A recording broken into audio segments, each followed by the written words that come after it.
Hello guys, ಇವತ್ತು ಸ್ವಲ್ಪ city ride ಹೋಗಿದ್ದು ಬರೋಣ ಲೈಟಾಗಿ. ಗಾಡಿ ಟೈರು ಸ್ವಲ್ಪ ಕೊಳೆ ಆಗಿದೆ, ಸ್ವಲ್ಪ ಕ್ಲೀನ್ ಮಾಡ್ಕೊಂಬೋಣ.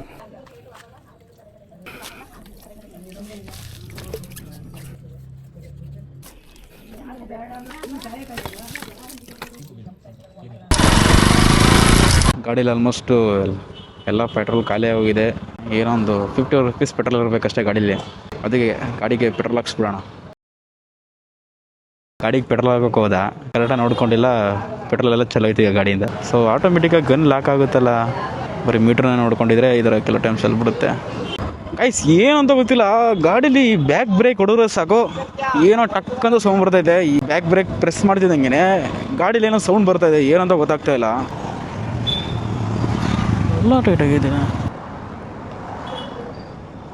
ಆದರೂ ಏನೋ ಒಂಥರ ಸೌಂಡು. ಈಗ ಗಾಡೀಲಿ ಬ್ರೇಕ್ ಏನಾದ್ರು ಸೌಂಡ್ ಬಂತು, ಬ್ರೇಕ್ ಏನಾದ್ರು ಪ್ರಾಬ್ಲಮ್ ಬಂತು ಅಂದರೆ ಕರೆಕ್ಟಾಗಿ ತೋರಿಸ್ಕೊಂಡ್ಬಿಡ್ಬೇಕು. ಎಮರ್ಜೆನ್ಸಿ ಟೈಮಲ್ಲಿ ಏನಾದ್ರು ಒಂಚೂರು ಕೈ ಕೊಡ್ತು ಅಂತ ಅಂದರೆ ಡೈರೆಕ್ಟ್ ಶಿವನ್ ಪಾದವೇ ಗತಿ. ಗಾಡೀಲಿ ಏನಾದ್ರು ಸಣ್ಣ ಪುಟ್ಟ ಪ್ರಾಬ್ಲಮ್ ಬಂದಾಗ ಅಲ್ಲೆಲ್ಲ ಚೆಕ್ ಮಾಡಿಸ್ಕೊಂಬಿಡಿ.